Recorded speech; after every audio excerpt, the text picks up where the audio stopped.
Бажаю здоров'я, шановні українці, українки. Коротко про сьогодні. Ставка, кілька питань. I wish you health for all Ukrainians. A brief summary of the day. The meeting of the staff addressed several issues. A report on Syria after Assad and Russia's presence there. The correct development of the situation. It is important for the world to unite efforts now to bring peace to Syria and the entire region as soon as possible, to restore stability there, and to make it easier for us in our region to stop this war, Russia's war against Ukraine. To weaken Russia, to weaken it to bring us closer to peace, a reliable, just peace. I have instructed our Minister of Foreign Affairs to put in more effort to establish all necessary contacts with representatives of the Syrian people and to correct Assad's mistakes regarding Ukraine and all of Europe. For our part, we will help Syria to overcome this period by supporting its food security. This is our moral advantage. Ukraine helps many countries to ensure normalcy of life, including by contributing to food security. We need this region, like any other region of the world, to be stable and peaceful. Today I spoke with the UK Prime Minister Starmer. I am grateful for their support and for the UK's willingness to continue its assistance. We discussed investments in our defense production as well as arms supplies. We also discussed the pressure on Russia for the war, and we particularly appreciate the sanctions on Russian tankers, the shadow fleet that is providing Putin with money for the war. All such tankers should be sanctioned, and protection against them should be extended beyond European ports. Now everyone sees the consequences of the Black Sea disaster. Fuel oil polluting the coast. Russia is using extremely old hulks, 50 years old,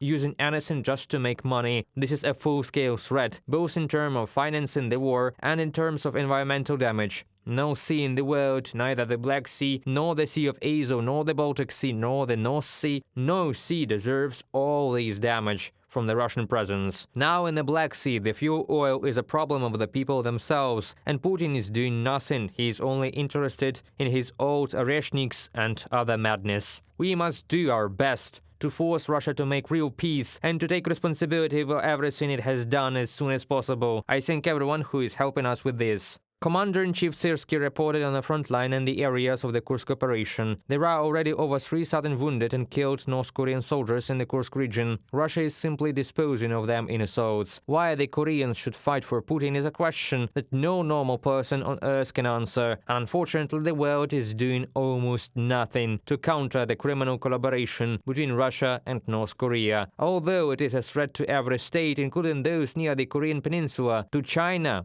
to others, and to states in our region and elsewhere in the world. The fact that Moscow is transferring military technologies to North Korea and helping the Pyongyang regime to abuse people and keep a part of the Korean people as slaves of one family. When this happens, you realize that the words of those who call on Russia not to expand the war and not to aggravate the situation are not worth much. Moscow does not understand words, but it must feel strength. Peace through strength is possible, and we will do everything to achieve peace.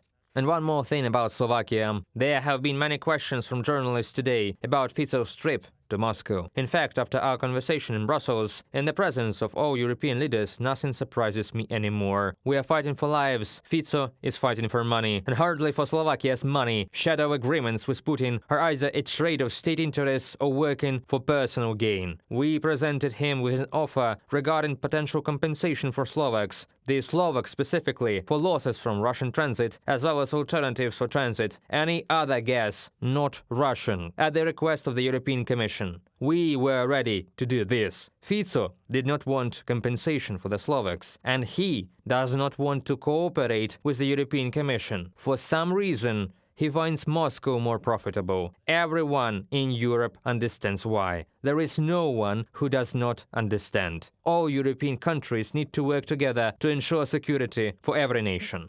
Glory to Ukraine.